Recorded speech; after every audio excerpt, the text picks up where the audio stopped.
Wednesday, April 29th. Good afternoon. You're tuned to KNX 1070 News Radio. When I came to work that day at approximately 2 in the afternoon. 76 degrees in Hollywood right now. It's going down to 63 at the LA Civic Center. 60. I found a sergeant in charge, and I spoke with him and find out whether or not he was going to hold day watch over. On the 57 southbound there at Chapman, a minor injury crash. They're working on whether or not he made any provisions to obtain additional radios or vehicles or any such things for the events that could potentially unfold during the evening. There were none. There was definitely a plan in the Los Angeles Police Department as far as dealing with this type of eventuality. Stock market is up 23 points to 33.30. We had some roll call trainings and some trainings in some tactical situations regarding riots, but according to our brass, they didn't expect anything to happen, anything like what happened. KFWB News Time, 2:43. The jury deliberating the King beating case as it has now reached verdicts on all but one count. Just before they read the verdict, I had butterflies in my stomach, just wondering what it was going to be. We were walking our foot beat, Dan and I, and Jesse is one of the shop owners there, and we stopped in there because we knew we could watch the verdict as it came down. Judge Weisberg had given Los Angeles authorities 2 hours' notice before the verdicts were announced. At the courthouse in the Simi Valley, John has been covering the trial from the outset. I see Judge Stanley Weisberg on the bench. Let's cut to the courtroom right now. We, the jury, in the above entitled action, find the defendant, Lawrence M. Powell, not guilty of the crime of assault by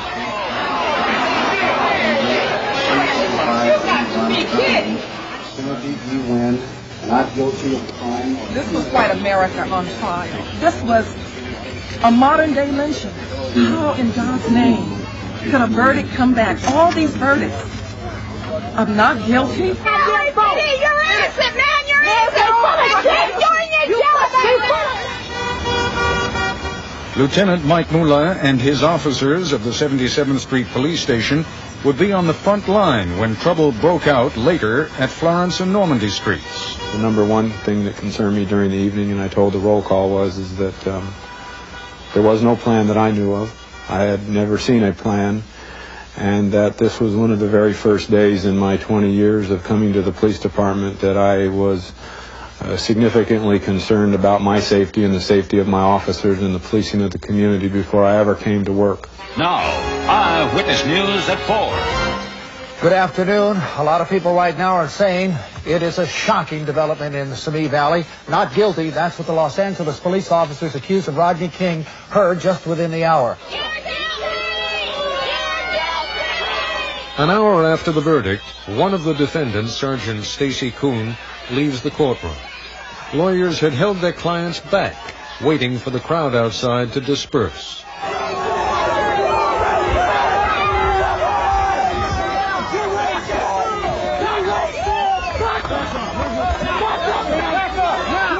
I was stunned, shocked. I could simply not believe it. And there's no way that jury can ever convince me of what happened. It didn't make sense. I saw it with my own eyes, and they were telling us with that verdict. We didn't see what we knew we had seen on television. But in conveying his shared sense of outrage to the community, Mayor Bradley, in the eyes of many police commanders, contributes to the problem. That in itself inflames the attitudes of the citizens of Los Angeles. That we did not account for. And I guarantee you, from my perspective, that had an impetus into this entire set of circumstances. No question about it. All these brothers here and everybody in the whole community has experienced and witnessed a total injustice today, and we're not going for it. We're not going for it. We're going to the street. The Metropolitan Division, the police department's specialists in riot control and civil disorder, had conducted more than 60 hours in extra training preparing for this day. But most officers of the Metro Division weren't scheduled to report until that evening. Someone in command had decided that riots don't begin in daytime. More than $1 million had also been set aside for police overtime. But during the afternoon that the verdicts were announced, only a few officers were kept beyond their regular shift. After the verdict, hundreds of officers are allowed to go home at the end of their regular shifts, indicating that there's no expectation of widespread trouble. Next couple of hours saw a real rise in the tensions on the street. We started getting a lot of hard looks, a lot of comments. You could feel it. You really could feel it in the air. Hey, man, it's up in there. Anything could happen now. Yeah, keep going! Keep going! Yeah!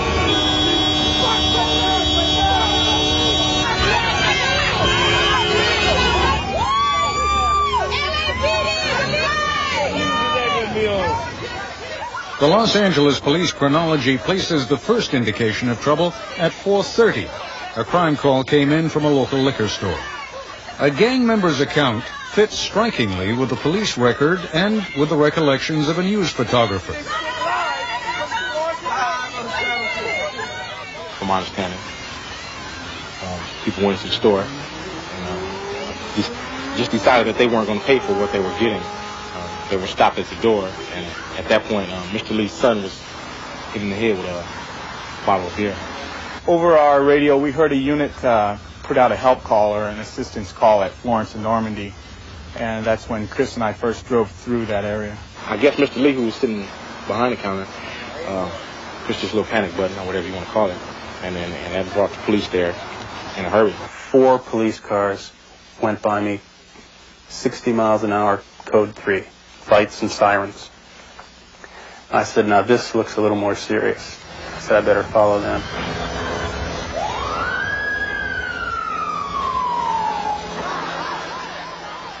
About 4:30, 5 o'clock,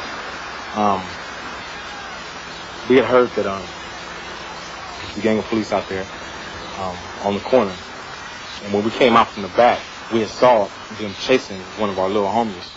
Photographer Bart Bartholomew was documenting what would later prove to be the genesis of the riots.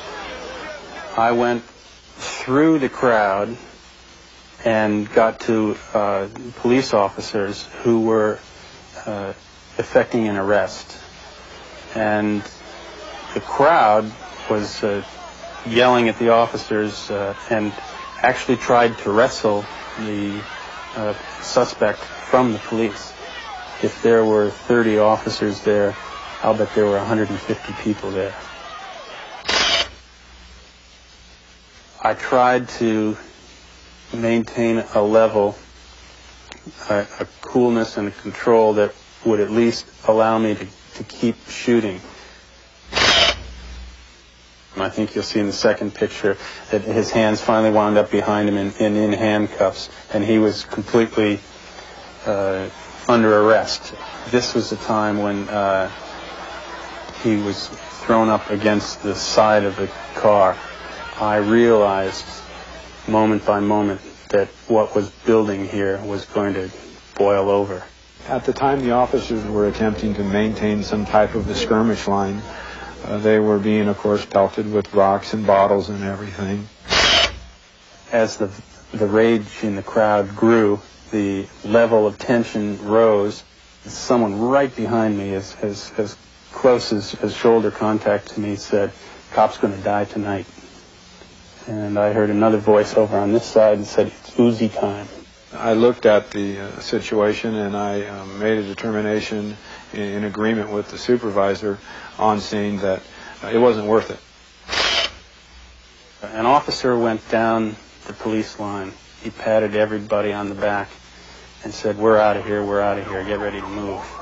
The order to clear the area is given at about 5:45.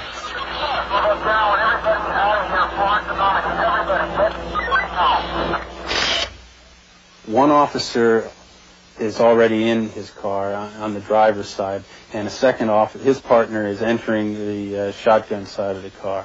On the right-hand side, we see a female officer running back towards her unit, and it clearly shows the retreat in motion. The crowd was very empowered by this. It was clearly a victory for them. Even as the situation at Florence and Normandy is about to get totally out of control, we need to step back for a moment to freeze the action.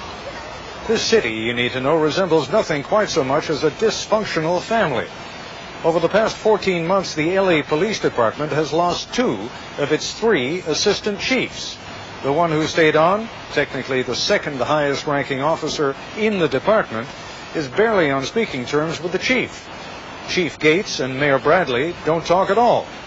Indeed, on that Wednesday afternoon, just as things are about to get out of hand, the chief and the mayor make separate live appearances on television.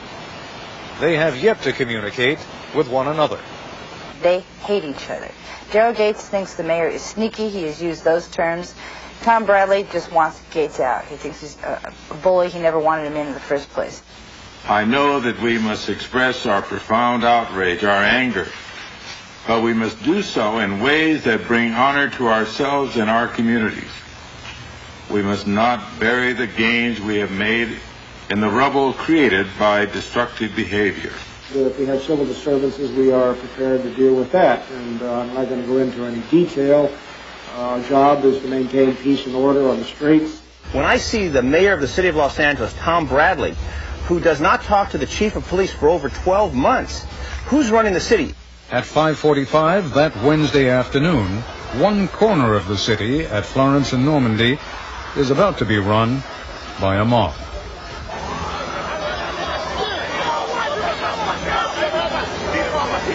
When the crowd had seen the police retreat, they had no one upon whom to focus their rage, and it turned to me. Somebody turned to me and said, "Get his film, get his film."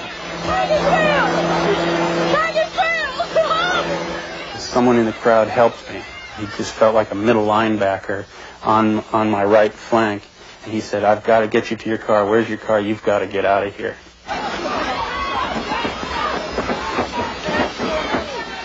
Someone jumped on the hood, started kicking the windshield. Big crack came across the front of the windshield. Then the doors flung open, and my cameras just disappeared. They just looted my car. Bartholomew is struck in the face by a rock, but still manages to drive off. It's only when he looks into the rear-view mirror that he realizes the damage. It looked like a pineapple on the side of my face.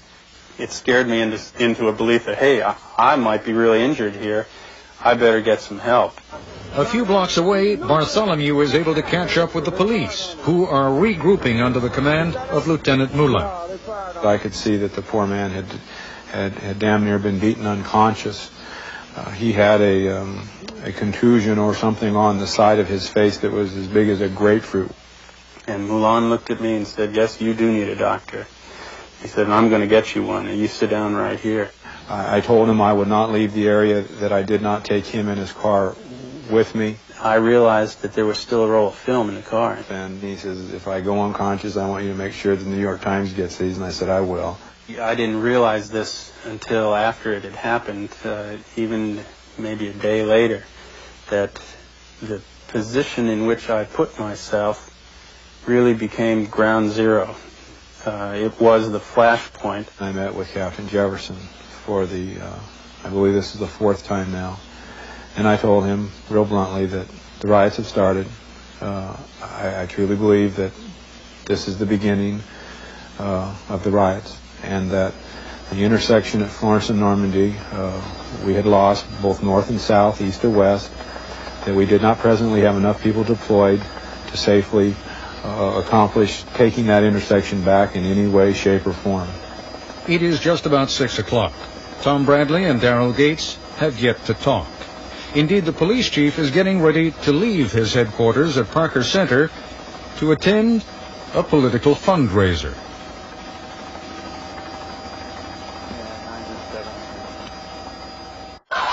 KSWB News Time, 6:02.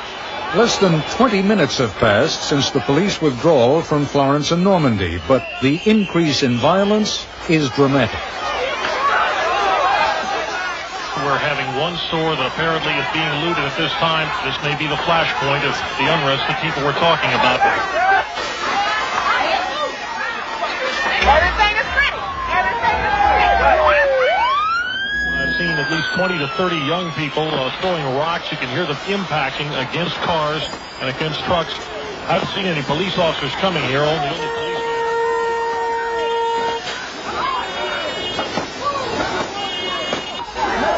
In America now for the blacks.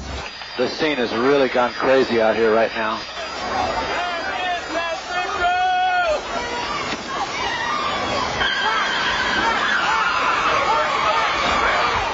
I've taken about 7 hits from bricks, bottles, and other debris in the last 45 seconds. The phrase that some people said is quite accurate. If you're white, you don't belong here tonight. Get out of here as fast as you can. Save yourself. Officers Lisa Phillips and Dan Nee, who had been ordered out of the area, monitor a radio message. A woman is trapped in her car, unconscious. Dan and I looked at each other and said, let's go. We have to go. We can't leave this woman in her car getting killed. And we saw probably about 30 people around the car, just pummeling the vehicle with sticks and rocks, bottles. We devised a plan that Dan would go to the vehicle and try and get the woman out, and I would try and fend off the crowd as best I could. I had my gun out, and I was sort of doing circles around Dan and around our vehicle. Well, I knew Lisa would be watching my back, so I just turned my back in the crowd and picked her up. We got back in the car. We were just being pummeled. It felt like rain on the roof. It was just a constant drumming of rocks and bottles hitting the car.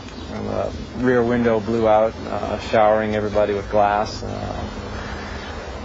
And we got out of there. At 6:18, officers of the 77th Police Station are ordered to regroup some 2 miles away at a bus depot, which has been designated as their temporary command center. Across town, police headquarters at Parker Center is under a ragged sort of siege.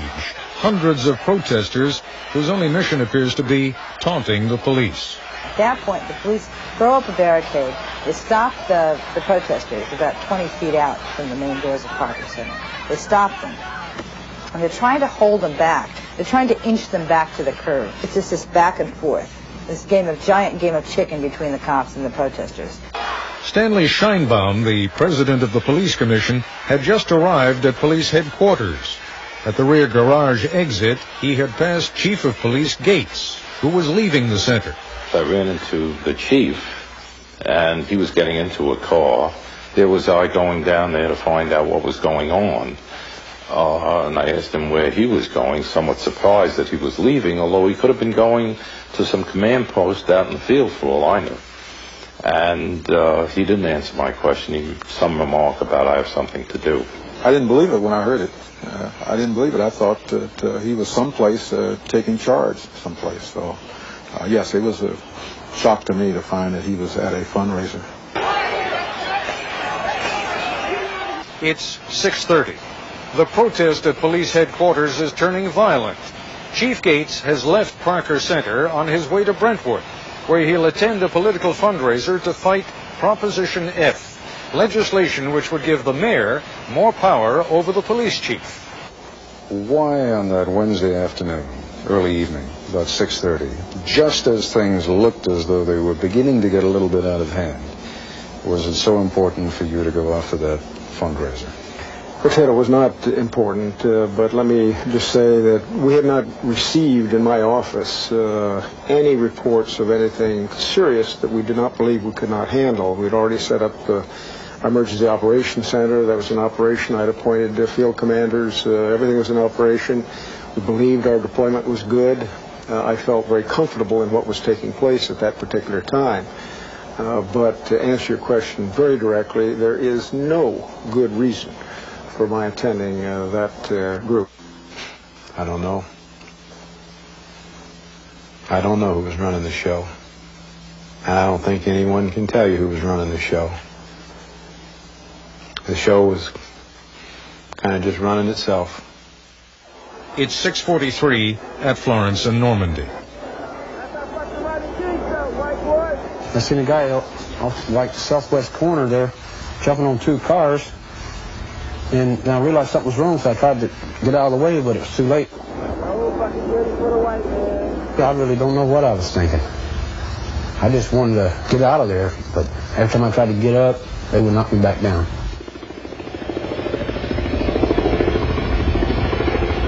Above the intersection of Florence and Normandy streets, television helicopters are feeding live pictures out to the whole country. The nation is wired to that intersection and to what is about to happen. And there's no police presence down here. They will not enter the area. This is attempted murder. Tell LAPD to shut Florence Boulevard down and Normandy.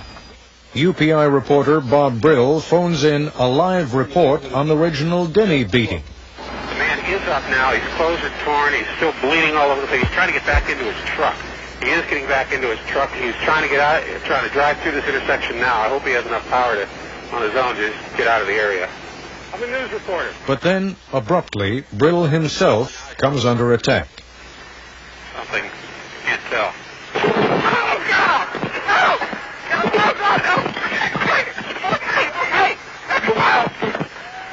Whoever it was then started kicking me in the face and stomping on my head. Probably about, I don't remember any more than a half dozen blows. I don't remember exactly how many there were, but it seemed like about that many. All the time they were saying, get the hell out of here. We want you out of here. Tens of millions of people across the country are mesmerized by what is happening in and around that crossroad of South Central Los Angeles. It is television at its most riveting and horrifying. But live TV also becomes the carrier of a virus. At one and the same time, television conveys the fever of street violence and the impotence of the police. The beatings, the looting, the arson spread. Ironically, during these critical moments, television does not reach Mayor Bradley, who was at the First AME Church, or Chief Gates, who was en route to that fundraiser, or 12 of the department's 18 police captains who were racing back from a training seminar in Ventura, some 65 miles away. Nor is there a television at that municipal bus depot, which is now the temporary command center for the officers of the 77th Street Police Station. No TV and very limited communications. The phones are locked and can only be used to accept incoming calls. Chief Gates will later focus on that scene as an isolated and brief aberration. All of our 77th Street units were pulled out of the field, taken to a command post at 54th and Van Ness, and then not released, redeployed into the field. And that occurred at 6:16. That's when they were ordered there. So from that period till about 6:51, we did not put any units in the 77th Street area. That's a mistake. And why that mistake took place, I have not yet obtained a good answer. Officers on the scene, though, recall a breakdown that seemed to extend far up the command structure and well beyond 35 minutes. The actual police officers and field supervisors had no clue what we were doing. We were just waiting for instructions, and we weren't getting the instructions. And so we just continued to wait, and it wasn't until 2.5 hours later until we got instructions what to do. But we just sat and we sat and we sat, and in the meantime, we were hearing radio calls coming out, boom, boom, boom, of major trouble. People getting beaten, people getting robbed, buildings burning, looting. I mean, it was just crazy. It was just frustrating for us to sit there, and we could see fires going along all around us, and we were listening to the radio, and we could hear, Florence and Normandy any time the police are going to show up, but we were told not to respond. Why wasn't there a list of priorities that could have been foreseen? Why wasn't there a plan to save the economic heart of our division? Why wasn't there a plan to go to the surplus stores where the guns and ammunition are? There was nothing. If there was a plan, it wasn't put into effect.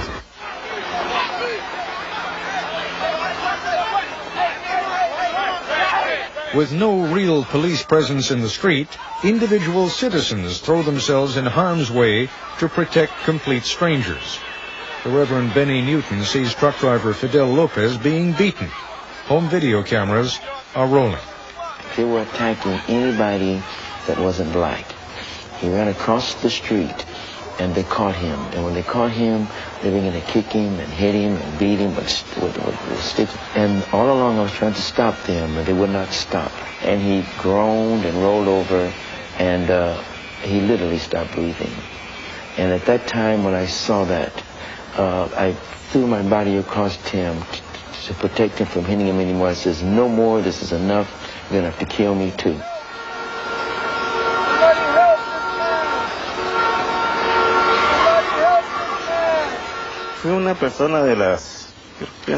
I was one of the innocent people who arrived at the wrong place at the wrong time when people were angry, furious, ready to kill. I saw the pastor and I said, please don't leave me. And he listened. He didn't leave me.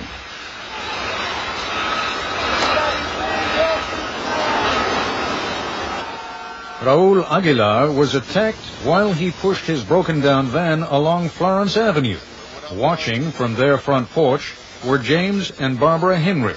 The guy with the crowbar went in front, broke his front mirror out, and the other guy took the pole before he could even see him or anything and just hit him on the back of the head, and he went down.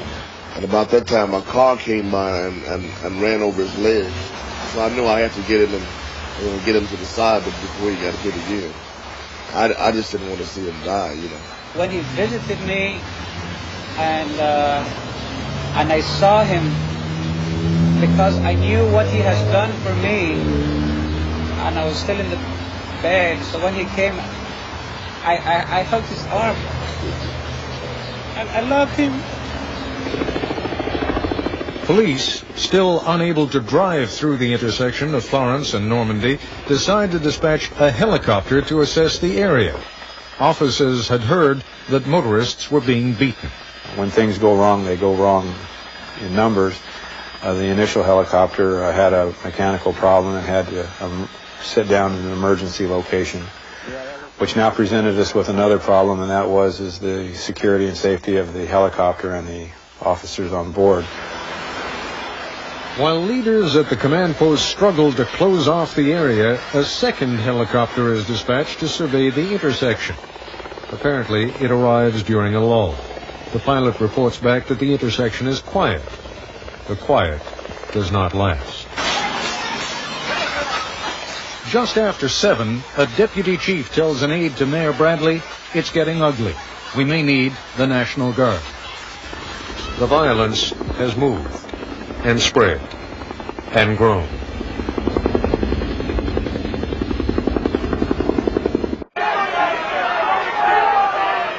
It's after dark, and things are getting ugly at Parker Center, police headquarters.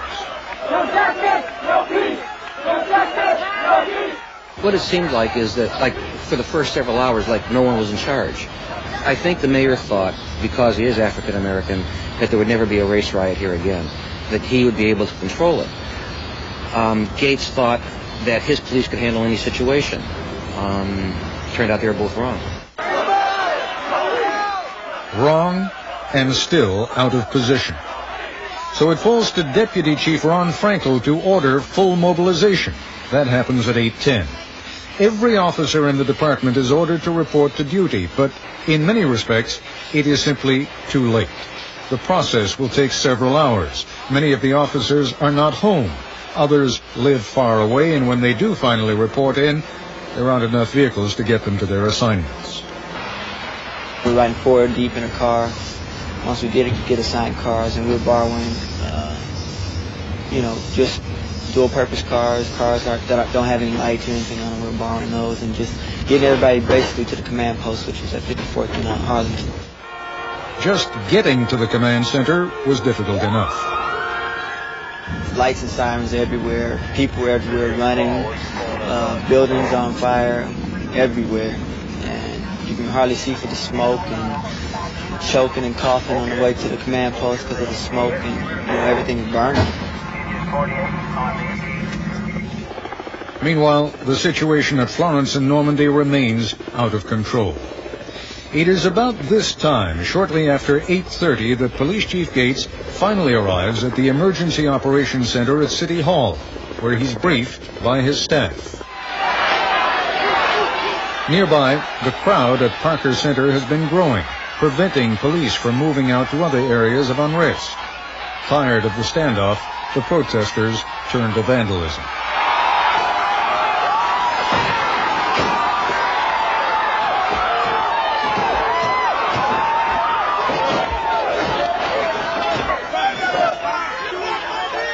The crowd begins to fan out, leaving a wave of destruction in its wake as it moves to nearby city buildings. The mayor and the chief still have not spoken.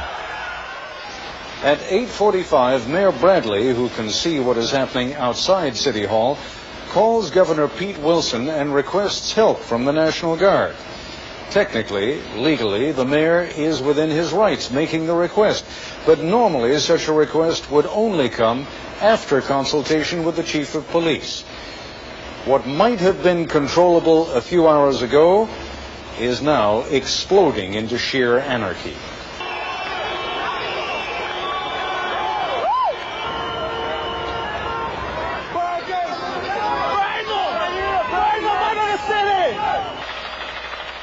Under cover of darkness, the rioters have turned to arson.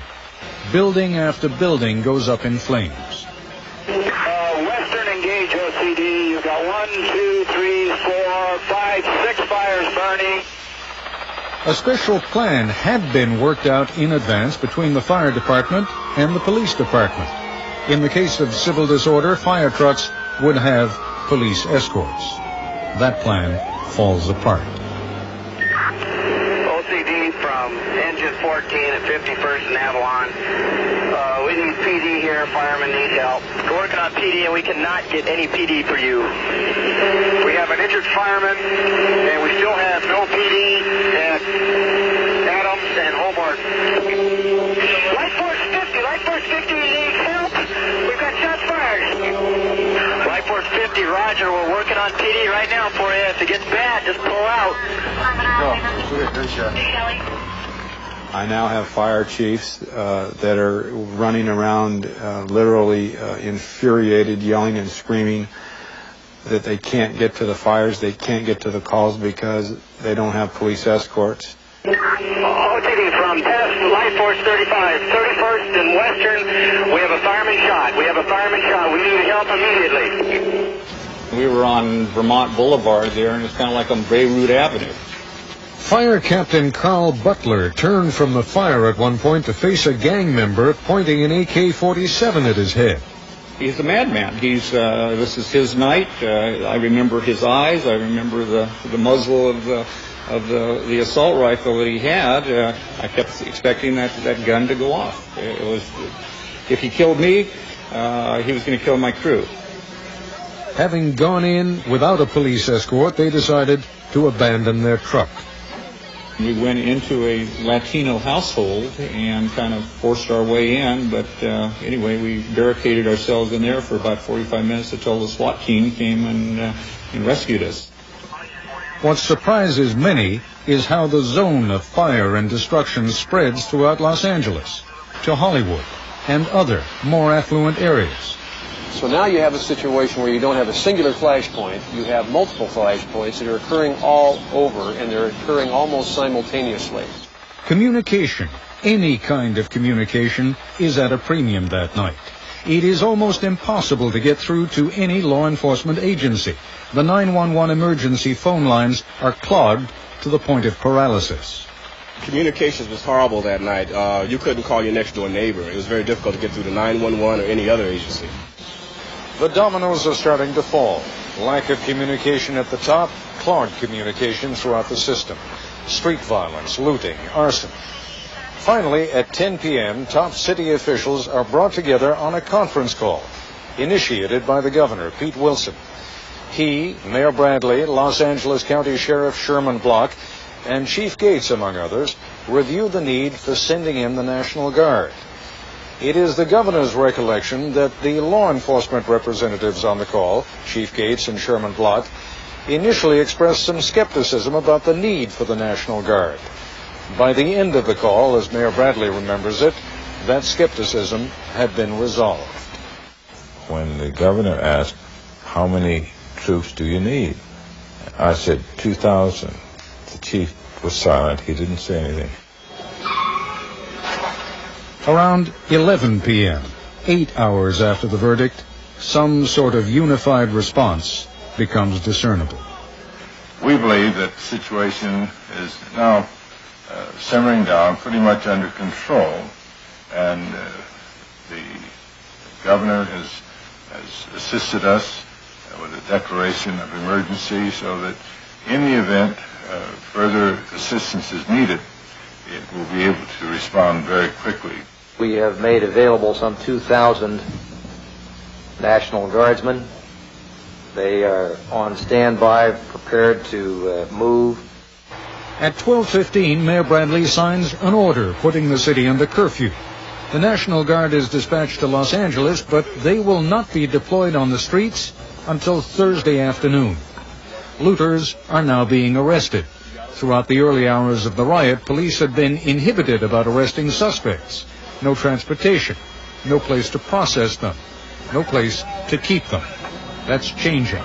And Chief Gates is on the street again. He is guardedly optimistic. Even that, it turns out, is premature. We're, I think, slowly getting in control. As you can see, we're out in force, and the officers are beginning to make arrests more and more, and I think we will begin to impress upon the people in this area that we mean business, that this has got to stop, so I believe that we'll bring it under control in not too distant future. It's real simple. White folk, we tired of this. We ain't taking it no more. It ain't over till we say it's over. The man is right. It's not over. Not by a long shot.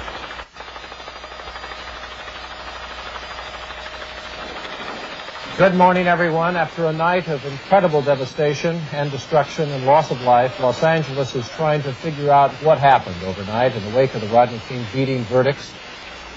Thursday morning, Los Angeles wakes up to find that it's not over. Police are out in force at Florence and Normandy, but violence has moved beyond the epicenter of the riot.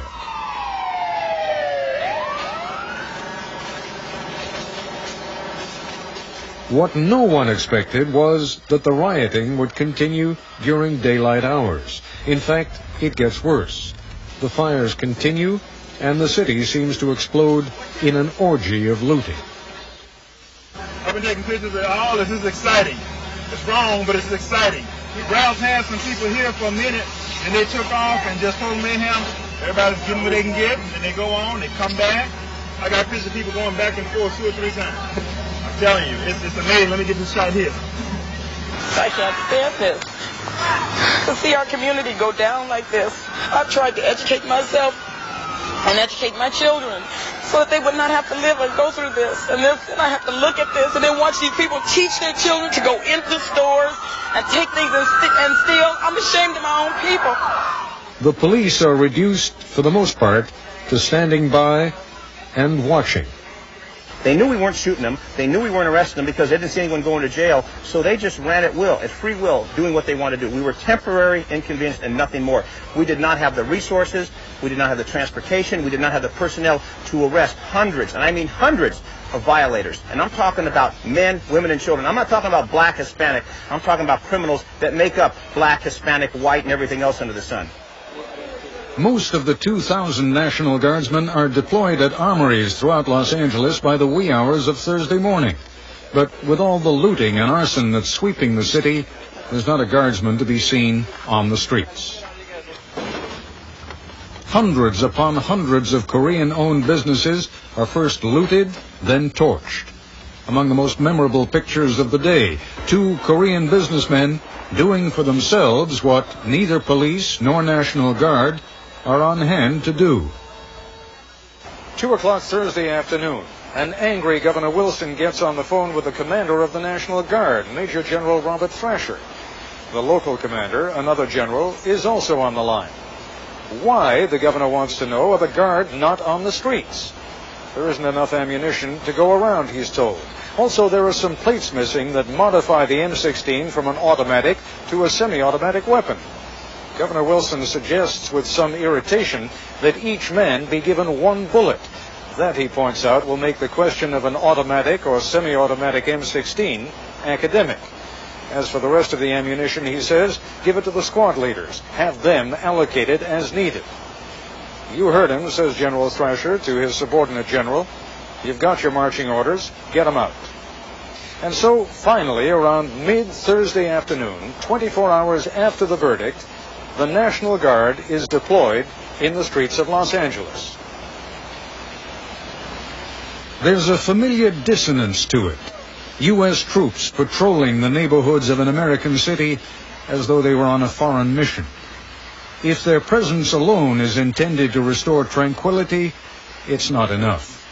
The disorder, the chaos, the open lawlessness extend well beyond Thursday and into Friday, until finally, more from exhaustion than the realization of any goal, the anarchy burns itself out.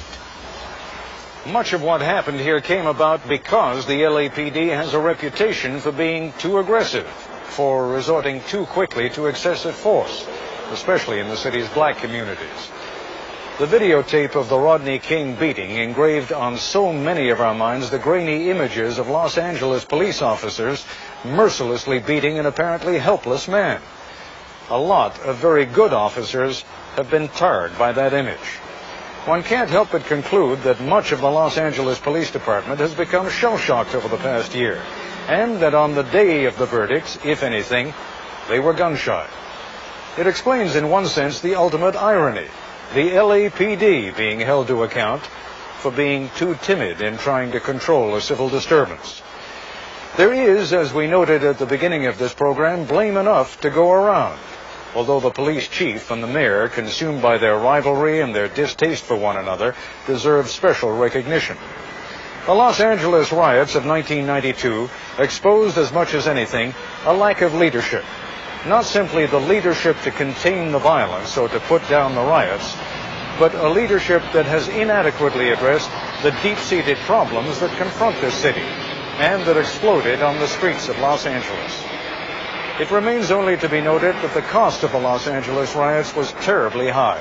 60 dead now, 2,383 injured, 25,000 jobs temporarily lost, $735 million in damage, and worst of all, no reason to believe that it couldn't happen again.